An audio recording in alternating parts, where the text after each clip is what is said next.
ఎంతో అనుభవం కలిగినటువంటి నాయకురాలు, ఒక మహిళా నాయకురాలను మీరు పదే పదే ఇలాంటి మాటలు దూషించి మాట్లాడితే తస్మా జాగ్రత్త, మర్యాద కూడా ఉండదు. మీకు విలువ ఇస్తున్నాము, ఆ విలువను కాపాడుకోవాలని చెప్పి కూడా మా కొల్చారం మండల బీఆర్ఎస్ పార్టీ తరఫున మేము హెచ్చరిస్తున్నామని చెప్పి తెలియజేస్తూ 200 ఉన్న పింఛన్ను 2000 రూపాయలకు తీసుకొచ్చిన ఘనత కేసీఆర్ది. ఈ రోజు కేసీఆర్ ను విమర్శించిన, కేసీఆర్ గారి ఆధ్వర్యంలో పనిచేస్తున్న ఏ బీఆర్ఎస్ కార్యకర్తను విమర్శించినా మంచిది కాదు, మీ ప్రభుత్వానికి కూడా మంచిది కాదని చెప్పి కూడా చెప్తున్నాము.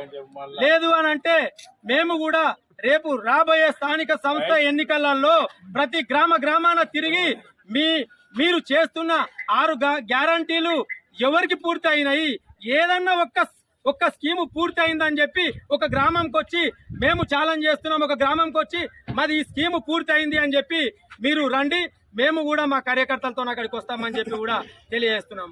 ఎందుకంటే ఉట్టేనన్నా ఏదన్నా గాలికి మాట్లాడి మాటలతోనే వచ్చింది ప్రభుత్వం తప్పితే, నిందలేసి వచ్చింది తప్పితే ఈ ప్రభుత్వము మరి నిష్కాసైన ప్రభుత్వం కాదు. మరి మేము కూడా ప్రభుత్వం వచ్చింది కాబట్టి కార్యకర్తలుగా సమన్వయంతో ఉన్నాము.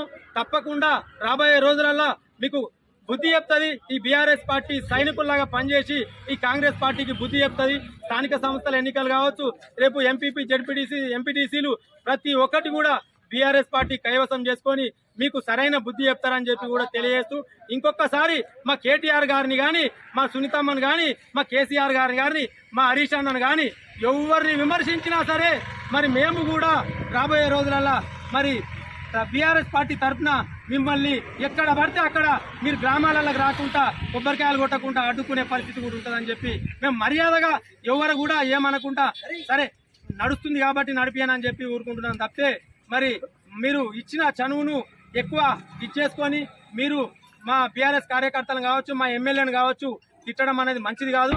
మరొక్కసారి ఇలాంటి మాటలను తీవ్రంగా ఖండిస్తూ బీఆర్ఎస్ పార్టీ తరఫున మరి ఇక్కడికి విచ్చేసిన మా కార్యకర్తలందరికీ, మా పార్టీ అధ్యక్షులు మాజీ జెడ్పీటీసీ ముల్లన్న, మల్లేశం గారికి అందరికీ కూడా పేరు పేరున ధన్యవాదాలు తెలుపుతూ ముగిస్తున్నాను. జై హింద్, జై తెలంగాణ.